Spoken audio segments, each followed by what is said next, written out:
The fair tax is a bill in Congress. It's H.R. 25/S296. If the fair tax is implemented, there's companion legislation that repeals the income tax. It repeals, I believe it's the 14th Amendment. Now, getting back to the fair tax, once you eliminate the 60,000-page code, and you've got like a 200-page booklet that explains everything about the fair tax. April 15th, when April 15th comes, nobody does the tax forms anymore. No more sending money to the IRS. The only time you pay income tax is when you go to the register and you buy something new. You can see exactly how much is going to the federal government in that. Currently, it's 23%. That's the $23 million study that was done to create the fair tax system. Now, excuse me. I lost my train of thought. But anyway, April 15th just becomes another day. And the only time, like I said, is when you pay that income tax and you see where it's going. If you buy anything used, no income tax, just strictly anything new at the register. When people see exactly how much of their tax money is going to the federal government, I think that they keep track a little better on how it's spent. Next question will go to Charles.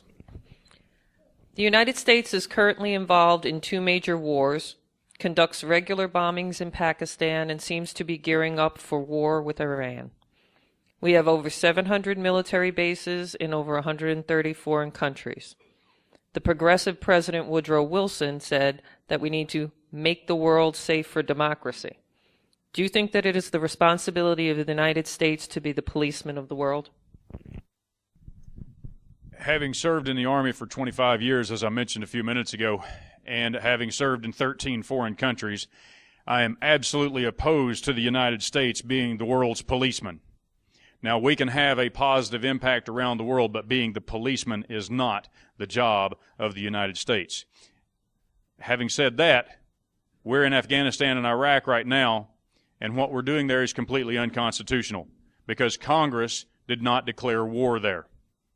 So we cannot continue to send our troops around the world. We're going to stretch them far, far, far too thin, and we're going to deplete the desire to ever be a soldier, sailor, airman, or Marine in the first place. The United States cannot be the world's policeman. Yet we cannot draw back in upon ourselves and become basically a fortified island nation. The best wording is a very reluctant sheriff. We have to start narrowly defining vital national security interest. They can no longer be allowed to balloon to include virtually anything and everything. They must be set out very definitively. We cannot afford that. Not just out of our pocketbooks, but with the way that we are perceived around the world. I'm a product of the Reagan Revolution. I saw what a weak defense and defense spending cuts did to the United States of America. Not just how we felt about ourselves here at home, but the way the rest of the world viewed us. We must remain strong, the most formidable military and intelligence force on the planet. But we have to start defining our vital national security objectives very narrowly. And by the way, I don't know where you got 700. I think there's around 800 actually military bases. Some of them they call temporary, but they're more permanent than they are temporary. Thank you. Howard, I'm really impressed. I loved everything that you said. I feel the same way. Like, I believe it was Reagan that says, we need to negotiate with strength. And all of the other nations that are out there, we need to be strong. And with this administration, it looks like every single day they're pulling something to weaken us, every single day doing something to make us look bad in the eyes of the other countries, where other countries are actually looking at us with disappointment. They're seeing what's happening to us because of this administration that we've got here now. Just like what Howard said, we need to be the strongest nation in the world, like we have always been. We need to keep it that way. We need to stop pandering and blowing smoke to these other dictators around the world. I'm all for getting rid of the United Nations. Dubai wants them. Let them have them. Let's get them out of here. They've done nothing but help weaken our country. The United States cannot afford to be the policeman of the world. The primary purpose of our federal government is to protect and preserve our freedoms, freedoms that were granted to us by our Creator. In doing so, it should protect us from both foreign and domestic enemies, and we should take the necessary steps to protect ourselves from both foreign and domestic enemies, but by the same token, we cannot financially afford to be the policeman of the world.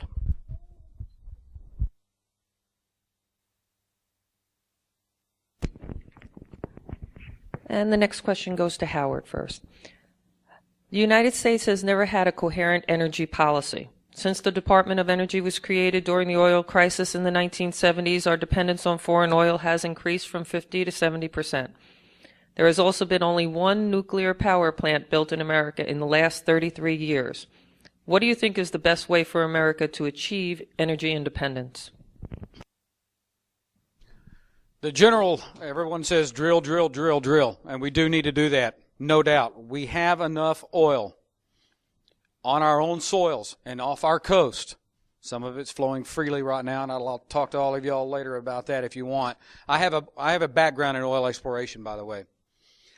But we cannot lose sight of the fact that if we start drilling, we start turning to the right now and start pumping oil, we have no way to refine that oil. We have to increase the refining capacity in the United States.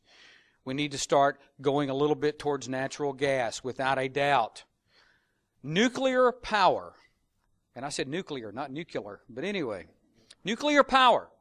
The French, well over 50, and I think I talked about this last time I was here, almost 70% of their power that's used in that country is from a nuclear power grid. Now, I guarantee you, if the French can do this, I know for a fact the United States can do it, and do it a lot better. We have to free up a lot of these regulations. Somebody talked about regulations a while ago. We are the most regulated society on the planet, with over 350,000 regulations on business and individuals. You got to be kidding me. We have to free that up. Nuclear power is safe. Will there never be an accident? Probably not. There probably will. But it is a safe, clean power. We must increase the refining capacity of oil as well. Thank you. I, too, was going to bring up about the French and the nuclear energy, and also our nuclear subs run on nuclear energy, and it's very efficient, and we've got the technology. We can do it better than France can, but it's because of the ideology of all of the politicians and this administration that we have. I just thought of a department I want to get rid of. That would be the EPA. They've done nothing but create problems that run counterproductive to a strong America. So, but not just nuclear energy. California's problems could be solved overnight. You know, if we just make them hurt enough, they're not going to change until they really start feeling the pain.